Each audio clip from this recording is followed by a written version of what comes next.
Welcome to Mindful Moments. Nourish your mind on the go. This audio uses AI narration to present our original book analysis. Today, we're diving into Joshua Foer's Moonwalking with Einstein, the art and science of remembering everything.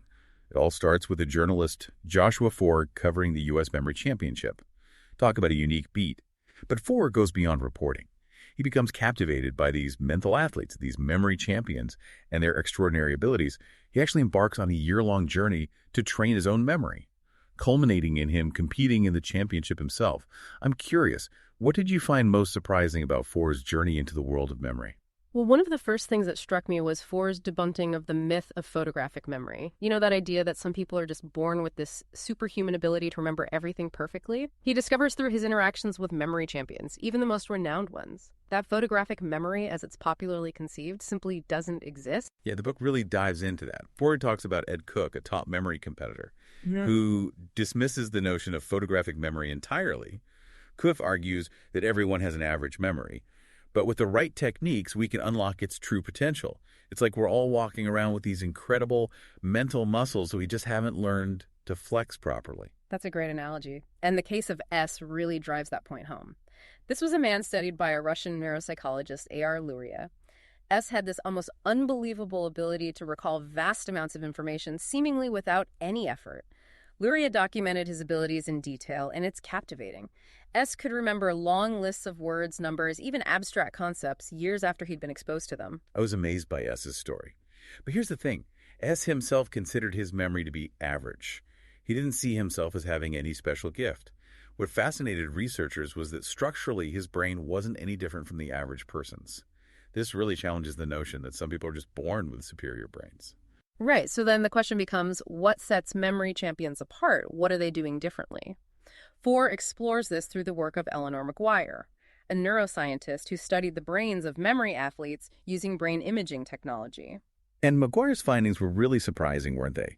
She discovered that structurally the brains of memory champions were not significantly different from those of control subjects. They didn't have bigger hippocampi or any other anatomical advantage. Exactly. The key difference lay in how their brains functioned. McGuire found that memory champions activate different brain regions when memorizing, particularly areas associated with spatial memory and visual imagery, like the hippocampus, which is traditionally thought of as being critical for long-term memory. That brings us to one of the most fascinating concepts in the book, the memory palace. This ancient mnemonic technique involves mentally placing images within a familiar location, your childhood home, for instance, to help you remember information. What's so powerful about the memory palace is that it leverages our natural spatial reasoning abilities, which have been honed over millennia of evolution. We're wired to remember places and navigate our environments. The memory palace technique essentially hacks into that system, allowing us to attach information to locations, making it much easier to recall. And Foer wasn't just theorizing about this stuff. He actually put these techniques to the test himself. And his initial skepticism gives way to genuine amazement as he starts to see results. I love how he takes us through his own process of building these memory palaces, often using his childhood home as a foundation. Right, and that personalizes it for the reader, too. It makes the technique feel relatable and accessible, showing that anyone can create their own memory palaces based on places that are meaningful to them. And memory palaces aren't the only tool in the memory champion's arsenal. Foer also dives into a technique called chunking, which involves breaking down large amounts of information into smaller, more manageable units. Chunking is a strategy we use in everyday life, even if we're not aware of it. Think about how we remember phone numbers, for example. We group the digits into chunks rather than trying to memorize the entire sequence as one long string. This makes the information easier to process and store in our memory. It's not just about phone numbers. Foer gives the example of SF, a student who was able to drastically expand his digit span, which is the number of digits he could remember in a row, simply by using chunking techniques. Exactly, and this principle applies to other areas as well. Foer draws a parallel to chess masters, who don't see the board as a collection of individual pieces, but as systems of tension and strategic groupings. They've chunked the information, essentially making it easier to analyze and make decisions. It's a fascinating illustration of how chunking can elevate performance in all sorts of fields. It's amazing how effective chunking can be, but to make those chunks stick, Foer emphasizes the importance of adding vivid sensory details and emotional weight to the mental images you're creating. Yeah, that really stood out to me too. He talks about struggling to visualize pickled garlic at the foot of his driveway as part of one of his memory palaces, and it just wouldn't stick. His mentor, Ed Cook, advised him to really juice up the image. Imagine the pungent smell, the sour taste, maybe even the crunch of biting into a clove. It sounds a bit silly, but it works. Engaging all of our senses makes memories more robust and easier to recall. It's like creating these multi-sensory, almost cinematic experiences in our minds. I'm definitely going to try that next time I was trying to remember something. But, even with the best techniques, there's this concept Foer introduces called the OK plateau. It's that point where we've reached a comfortable level of proficiency and our progress stalls. The OK plateau is something we all encounter. Whether it's in memory training, learning a new language, or playing an instrument. We hit a point where we're good enough and we stop pushing ourselves to improve further. Foer ties this to the work of Anders Ericsson, who studied expert performance across various domains. Ericsson found that to truly excel, we need to engage in deliberate practice, consistently pushing beyond our comfort zones and seeking out challenges. And that can be uncomfortable. It means actively seeking out areas where we're weak and practicing failing, which goes against our natural inclination to avoid mistakes. But as Foer shows, embracing those failures is key to breaking through to the next level. Absolutely. He dives into how ancient texts like scrolls were designed to be memorized. They lacked the navigational aids we take for granted in modern books like chapters and indexes. And, Foer makes this fascinating argument. As external memory aids like books and later the internet have become more prevalent, have we sacrificed some of our own internal memory capacity? It's a thought-provoking question. He traces the evolution of reading, highlighting how the introduction of chapter divisions, tables of contents, and indexes fundamentally changed how we engage with texts. It made reading easier, certainly, but perhaps it also lessened our reliance on our own internal memory systems. And that shift from internal to externalized memory raises some interesting questions about how we learn, how we process information, and even what it means to truly know something. One of the most enjoyable parts of the book for me was Foer's first-hand account of the World Memory Championship. It's such a unique and quirky subculture. It's wild. The image of competitors wearing earmuffs and blinders to block out distractions is pretty incredible. And the sheer volume of information they memorize is mind-boggling. Numbers, names, faces, poems, even shuffled decks of cards. It really challenges our preconceived notions of what the human mind is capable of. Foer argues that many of the feats performed by memory champions are skills that anyone can learn with enough practice. He's not saying we can all become world champions, but he does believe that we all possess a far greater capacity for memory than we typically realize. Absolutely. And it's not just about memorizing random facts and figures.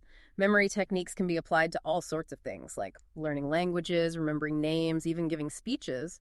Foer talks about a Tea Party event at the U.S. Memory Championship where competitors had to remember details about fictional guests. I loved that part. Yeah. He even had his girlfriend role-play different characters so he could practice his memory techniques. It's a great example of how these techniques can be adapted to real-world social situations. Exactly. It underscores that memory is not just about rote memorization, but about building connections, understanding context, and ultimately engaging more deeply with the world around us. Foer's journey from skeptical journalist to memory competitor really highlights the transformative power of memory techniques.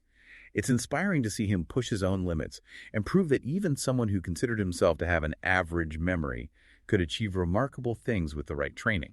And it's relatable, too. He doesn't shy away from sharing his struggles, his moments of self-doubt, and his eventual triumphs. It makes the whole process feel much more accessible to the average reader. One of the most impactful takeaways for me was Foer's exploration of the ethical and societal implications of memory enhancement. He ventures into some fascinating territory. As technology advances, allowing us to outsource more and more of our memory functions, what does it mean to be human? He touches on concerns about privacy, authenticity, and even the potential for memory manipulation. With the rise of AI and digital memory storage, these questions become even more crucial to consider. Right. It's vital to think about these implications. But Foer also reminds us that memory is not just a tool for storing information. It's at the heart of who we are, shaping our identities, our relationships, and our understanding of the world. Yeah, it really makes you think, doesn't it?